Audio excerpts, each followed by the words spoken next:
Good morning, everyone. This is Robert Hubbell of today's edition newsletter. With me today is my wife and partner in everything, Jill Bickett. Hello. She is the muse for the newsletter. And today really is just a year-end retrospective and actually to recognize our accomplishments and to toast the new year. Hi, Ellen Katz. How are you? Glad that you're here. And hopefully Catherine is as well.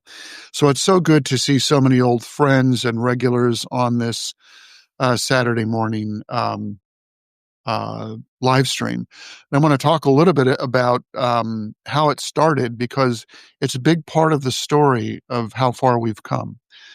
Um, when Donald Trump was inaugurated at the end of January 2025, the next 2 weeks were like nothing that this newsletter has ever experienced because it was like nothing that I think America has experienced.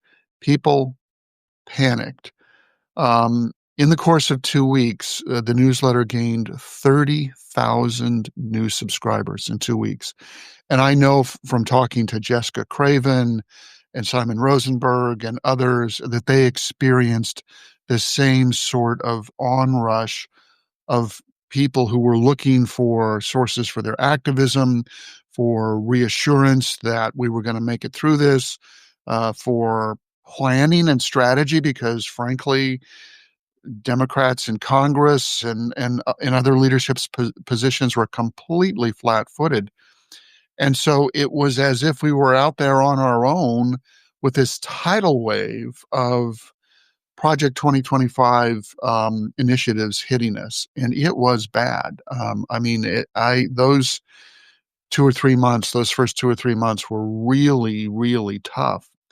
And it was at that time that I reached out to Jess Piper from Dirt Road Democrat and said, hey, Jess, people are completely freaked out. Let's do a real quick live stream. And we did that.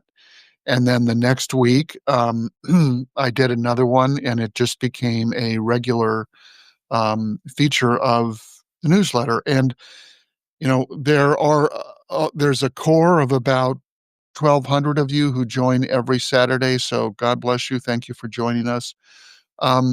We've made it through a very difficult time together, and I will say that I get a tremendous amount of inspiration and confidence and hope from those of you who show up, from the comments that you make. It really has become almost my favorite part of the newsletter. So thank you for being a part of this community. Jill, do you want to add anything to that sort of overall summary? Ramble. So off camera, Jill is going like this. You can't see it. I'm a man of few words, but when you get me started, you can't shut me up. So I just want to say congratulations to all of us. Good job. We made it through the toughest part, and it was tough. And we have regained the momentum. We've seized, the narrative. We have captured public sentiment. All of those things are great.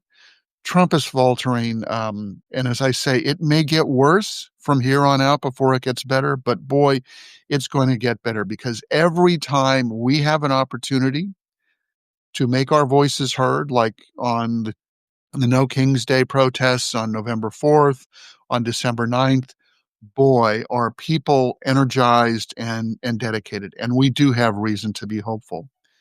So, with that sort of political overview, let's talk a little bit about our year, which was a very consequential year for us. We had 2 new grandchildren during the course of the year, which was, an incredible blessing. Okay. So one of our grandchildren is named Jerome, which is kind of an old-fashioned name, but it's my dad's name. So I felt very honored and just I was very emotional about that. They call him Jay. They call him Jay. So, he doesn't have to carry that very heavy weighted name. And then our other He was not named after Jerome Powell, no. although some people might think so because his father's an economist. Yes. And our other grandchild is a little girl named Frances. And she is named after the first Frances Perkins, Frances Perkins. Uh-huh. so, we're really blessed with that. We are also blessed because most of our grandchildren live very close to us. We're very involved in their lives. I talk about it a lot because honestly, That's what we do. for me and for Jill, our day is split between helping with our grandchildren and the newsletter. Right. And that's really our retirement, which is fabulous. I mean, this has turned into a second or third act for me and for Jill, and it's completely surprising, but it's also exhausting. People frequently ask me how I manage to turn out the newsletter every day, and the answer I give, half jokingly, is sleep deprivation. So we're going to work on that in the new year. Maybe. I'm gonna. Believe me, I've been working on that since he's been writing the newsletter, and I have made no progress. But we were very careful parents, and much to our daughter's dismay, I think we are very careful grandparents. And so you might say neurotic, I'm not sure. So we have Frances with us today. Frances lives in Washington, D.C. And so she and her parents came to visit us for the holidays. And so they're staying in our guest house, which is a one bedroom that we have behind our house. And yesterday we had the temperature controls, The thermostat replaced because we were concerned about it, wanted to make sure it was all right. Well, lo and behold, okay, the thermostat guy leaves, and what happens?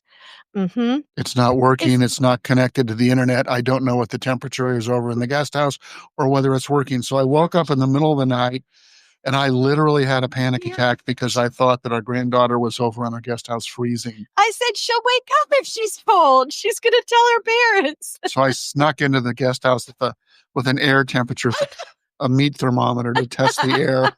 So that's the kind of grandparents we are. Okay. So now you know.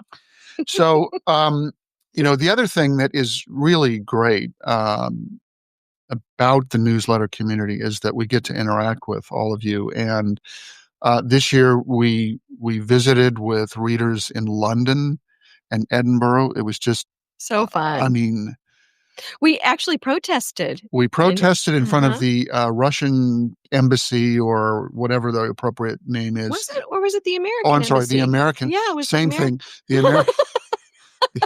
The American embassy in Edinburgh on behalf of Ukraine. It was just very touching. I mean, there were several hundred people out on it was a cold night, and it was a candlelight vigil. And you could see American diplomats peeking, pulling the curtains aside from the I see windows. Somebody in the comments that says they're waiting for us in Paris. We'll be there. Yes. It is true. And then we went to Georgetown in May, and we visited I think we had 2 meetings with readers in Washington, D.C., and that was just absolutely phenomenal. We met Robin of Robin's Nest at a protest in front of the White House. Yeah. It's always good to run into readers at protests, especially, in cities where we do not live. Mm-hmm. So that was really great. Then we went to I went to the Network Nova Women's Summit in DC in June, which was really great. I mean, that was a phenomenal summit. Congratulations to the people who put that on. And I was able to meet dozens and dozens of readers of the newsletter there. But that was just really impressive. I left that summit thinking something that is absolutely true. Women are the backbone of the resistance movement. Mm-hmm. And Boy, was that obvious when I was speaking at that conference. So I really appreciated that invite. And then in October, again, we went back to DC. We met with readers again. We met We with readers. protested in front of the Tesla. We protested in front of the Tesla dealership Yeah. on M Street or whatever that fancy street is. Hmm. Um, and then we met with readers in Boston, which was really a terrific experience. And then we went to the No King's Day rally in Concord, Massachusetts, which was just absolutely phenomenal. Our hosts were just incredibly gracious. Stanley, thank you for that. But there were several thousand people at that No King's Day protest on the site where the American Revolution began, and it was And really Robert spoke moving. to probably 2,000 people. However many, I think 2 or 3 thousand A people lot who of were people there. were there Yeah. and really appreciated his message. So it and again, I have to say, it appeared to me that a majority of the people who were at that rally were readers of the newsletter. So if you showed up, thank you for making the effort to be there. And then in November, we went to New York for a Latino Victory fundraiser, which I want to just pause here Well, and it was a Latino victory / Onward Onward Together. Together. Hmm. Latino Victory, and then Onward Together is Hillary Clinton Foundation, um, and um, which is dedicated to young people. And the readers of this newsletter, I think ticket sales got off to a slow start. I advertised it in the newsletter, and I think, frankly, the readers to this newsletter bought most of the tickets to the event. It turned out that the single largest donor to that event were readers of today's edition newsletter. So, So yeah, you. if you were one of them, you really helped Latina Victory, which is and Onward Together, both incredible organizations. But it was so much fun for two reasons. I want to keep track of the time. It was great for two reasons. First of all, we had the opportunity to go backstage and to meet Hillary Clinton, Heather Cox Richardson, and Lin-Manuel Miranda. It was a complete surprise, and I will say that Hillary was effusive and Wait, welcoming, and I have to say she what happened. okay. Okay, this is what happened. So we walk in to the event, and I see her. Hillary is already there, and she's speaking to another newsletter writer that we know. And I poke Robert. Robert, there's Hillary. And we turn to look at her, and she looks at us and says, "Robert Hubbell, I've been so longing to meet you. You did such a great job with this fundraiser." I practically fell over. I couldn't believe it. That is why I'm wearing this jacket today, in case you didn't hear at the top of the hour. This is the jacket that I wore when I met Hillary Clinton. So I had to wear it again today for the holiday surprise. So anyways, Hillary then, Well, so we went over and said hello, and she right. was incredibly gracious, and she started She did. Hillary liked my jacket. That is true. Somebody just said that. She told me. and and Hillary started explaining who I was to the woman next to her. Robert writes a newsletter on Substack, and Hillary was introducing Robert to other people. It was hilarious. And saying, and he does this thing with concluding thoughts, and then he has a picture of, yeah, he has an astronomy picture.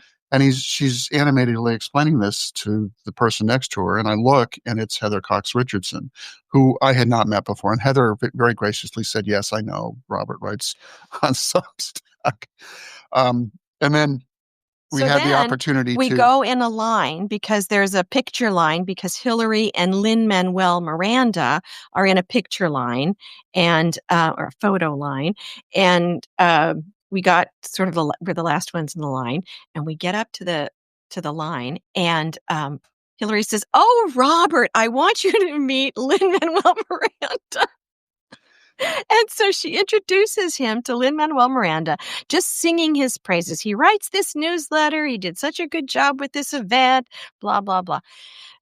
No, wait. she says he writes this newsletter and, I read it every day and I enjoy it so much. And I thought, that's great that she's saying that to Lin-Manuel And Miranda. Lin-Manuel Miranda, who meets like 1,000 people an hour. This is like, God bless Hillary. It means nothing to him because, people are Well, I don't know probably that, but he's so famous. people are probably pitching him lyrics and Yeah, musicals yeah. and everything they talk to him. So he was very polite and listened very patiently. And So then when it was So we over, walk away and I say, that was so thrilling. I said, but I am just disappointed that Hillary didn't tell Lin-Manuel how much you raised for the event. And then he would know, because his dad is a um, uh, executive director of Latina past Victory. exec CEO of Latina Victory. And then he said, no, this is what Lin-Manuel And said to. then I said, well, actually, when we were getting our picture, Lynn said, thank you very much for all of the money that your readers raised for this event. We really appreciate it. So Lin-Manuel Miranda knows that you all showed up, but we buried the lead. Did we? We did. We What is went out it? into the after that. We left Okay, the we okay. Yeah, left yeah, the yeah, the yeah, yeah. backstage area Yeah. early, and we went out into the audience. And I must have met, I Wait, don't know, somebody four is or just five saying, hundred Kathy is readers. just saying Robert is a rock star. I felt like I was with a rock star. I'm not kidding you. I felt like I was with a rock star as we're in the audience because people were like tugging on his jacket. Can I get a selfie with you? Can I get Anyway, a we selfie probably with took you? like It was so, 150 selfies so with the sweet. readers. So sweet. So anyway, It you're was great fun. yeah. And thanks for all of that. If you were there for supporting it. Um, And I have to say, I am a big fan of Hamilton and I therefore adore Lin-Manuel Miranda. And as we were considering going to the event, I said, well, I definitely want to, get a picture with Lin-Manuel. And when we got there, I just completely fell in love with Hillary. More than I ever expected. She was so gracious, so warm, so lovely. And I remembered why, I thought she was so wonderful, why I voted for her, why we campaigned for her. And so I said to Robert, as we're in the photo line, I said, I'm standing next to Hillary. You can stand next to Lin-Manuel Miranda because I might want to just crop everybody out and just have me and Hillary there. She's going to So do it. she was wonderful. So that really sort of brings us to today. That was our year meeting with people. Thank you for indulging us with our fanboying over both Hillary and Heather Cox Richardson. I went on about Heather Cox Richardson the day or 2 days after we met her. She was also lovely, She's incredibly warm and gracious. gracious and lovely. And a reader chastised me and said, "Oh, stop it! You're being like a little fanboy." Well, for many of you, Heather Cox Richardson is a very important part of your life. It's same for us. In fact, she's had a huge impact on the newsletter. The only reason that the newsletter is over on Substack is because of Heather Cox Richardson. She is, she really was the voice that made Substack a pro-democracy outlet, and we all owe her an incredible debt of gratitude. Me particularly, but everyone else who is on there who's writing pro democracy newsletter owes it to Heather Cox Richardson. I'm going to write about that in this coming week because there are things that are happening on Substack that I think we need to talk about. Not good, not bad. It's developing as a platform, and we just all have to keep our eyes open here. I just want to acknowledge there's a comment here from Jonathan Atkin, who is one of our very early readers. Jonathan is a world famous photographer. He And a mensch. and a mensch. He needs to write a book about his life. So I will stop bugging you about that, Jonathan. But here's an example. He writes in the comments, "Hi, Jill and Robert. I'm probably the only subscriber who was at the opening of the JFK Center, and I'm in total nausea control with it being renamed by Trump. I was there covering the opening of, for Newsweek." And he said the who's of the art world were there at that point in time. Jonathan, send me a copy of whatever photo you took. And if there's any way I can republish it, I would love to do so. So We are here now at this moment as we look towards the end of the year. On Thursday, I wrote about the fact that we're kind of in an interregnum, this period where the holidays are coming and people are feeling like, maybe if there aren't as many people on overpasses and roadsides, or if the news cycle doesn't bend in our favor, that somehow we're losing momentum. And that's just not true. We have had a tremendous year uh, defending democracy because of the grassroots movement, not because of congressional leadership, not because of the Supreme Court, not because of business or major law firms, with the exception of a handful like Mark Elias's firm. And I'm not going to be able to come up with them, and I will mention this, but there were a number of law firms that did stand up as other institutions, including universities, collapsed around us. We are here safely at this moment with our democracy intact because of you. That's it, full stop. That's the whole story. And what we should take incredible confidence from that fact, because we know we can do it. We know that when we get a chance to make our voices heard in protests, in raising up public sentiment, like with the Epstein Files Transparency Act, in elections, that we are on the rise, and we have every reason to be hopeful at this point as we look into the new year. And I just want to just emphasize this point. Something's going to go wrong. Things are not going to break our way. The polls will reverse a little bit, and the media will declare that the sky is falling. It is not. That is just in the natural order of things, that we will have a good period, we will have a bad period. The most important thing is that we not quit. As long as we do not quit, we will prevail. That is a guarantee. If we quit, then we're going to lose democracy. And Mark Kelly says this frequently, and he's a combat veteran and an astronaut and a U.S. senator. And he says, it's okay to be afraid. But the question is, what do you do when you're afraid? And he said, we have to act courageously. Acting courageously is a choice.